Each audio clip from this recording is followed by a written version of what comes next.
Alors l'automédication, c'est l'utilisation de médicaments qui ont eu l'autorisation d'être mis sur le marché et du coup qu'on utilise sans prescription médicale.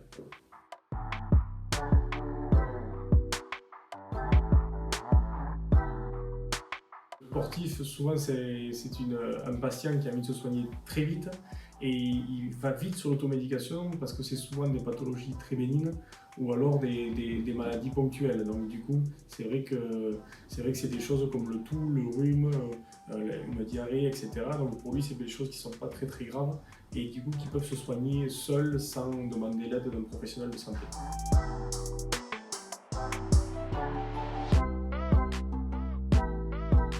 Donc les idées reçues effectivement de l'automédication, c'est que ce ne sont pas vraiment des médicaments très graves, donc ils peuvent les utiliser de façon rapide parce que c'est des médicaments qu'on retrouve dans la trousse à pharmacie de la maison, donc des choses qui ont été utilisées ou de la dernière ordonnance qui a été donnée par un médecin et qui lui dit bon si ça a marché la première fois, ça peut marcher la seconde fois.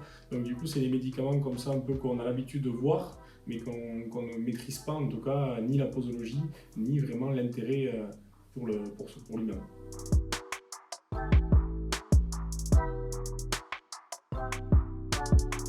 Donc, les risques d'automédication, ils sont nombreux dans le sens que souvent le médicament est mal utilisé, c'est-à-dire que comme je disais tout à l'heure, il y a des erreurs de posologie, il y a souvent une incompatibilité entre plusieurs médicaments qui ont des effets à court ou même long terme. Il y a aussi, et ça arrive malheureusement et ça arrive à beaucoup de sportifs, c'était des risques d'utiliser des médicaments qui sont considérés comme dopants, donc ils peuvent entraîner un contrôle positif au dopage. Et enfin, il y a il y a un risque d'accoutumance qu'on peut avoir avec certains médicaments. Par exemple, certains anxiolytiques, certains joueurs ont l'habitude pour pouvoir dormir après des gros événements d'utiliser des médicaments très très importants. Même un anti-inflammatoire, s'il n'y a pas ce risque d'accoutumance, on prend l'habitude en tout cas d'utiliser des médicaments parce qu'on a pris justement cette accoutumance qu'on se dit on ne peut pas faire ça et donc du coup on prend l'habitude sur des années et le problème c'est qu'après une carrière le corps ne peut pas se déshabituer parce que la douleur au fond elle est toujours là et du coup on a du mal à se séparer de ces médicaments.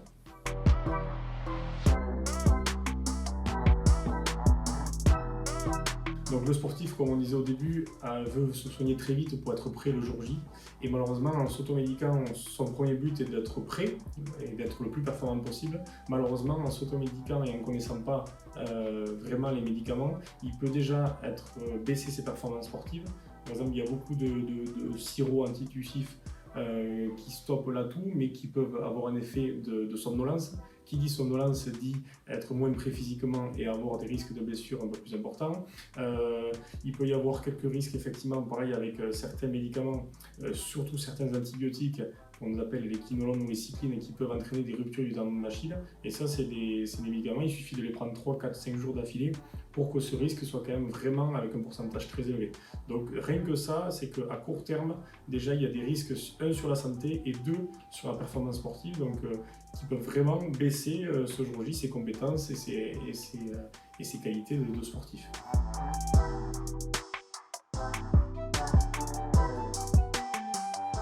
Alors les alternatives, elles sont nombreuses.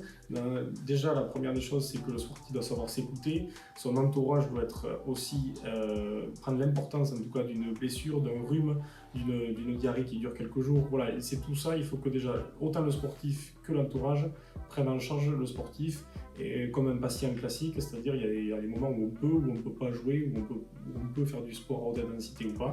Et après, les alternatives, elles sont déjà sur le long terme. Je parle vraiment pour faire une carrière la plus longue possible, la plus sereine possible, pour surtout garder son capital de santé à la fin de sa carrière. C'est surtout, dans un premier temps, la diététique. Ça veut dire qu'on est capable, sur des inflammations, sur certaines pathologies dont peut être l'obésité ou prendre un peu de poids, la diététique peut déjà permettre d'avoir une carrière la plus longue possible et la plus sereine possible.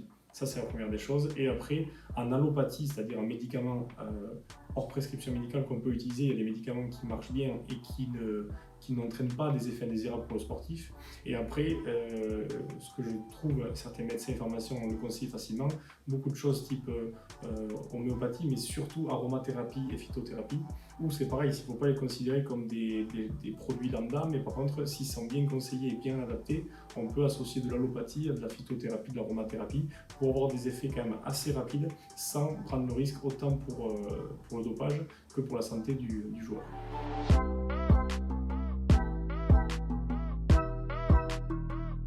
Le sportif doit s'entourer au mieux, c'est-à-dire avoir un médecin qui connaisse le sport, qui connaisse aussi que le sportif a envie effectivement d'être bon sur la compétition, donc tout faire pour être bien préparé. Pareil, avoir un pharmacien qui est au courant qu'il est sportif, qui fait de la compétition ou pas, mais en tout cas qui fait plus de 5-6 heures de sport dans la semaine. Voilà, c'est que le sportif doit être entouré par des professionnels de santé. La prise d'un médicament n'est jamais anodine. Les médicaments qu'on trouve dans sa trousse à pharmacie ne sont pas sans risque. Un médicament se prend sur prescription ou sur conseil d'un professionnel. Il est important d'être bien entouré.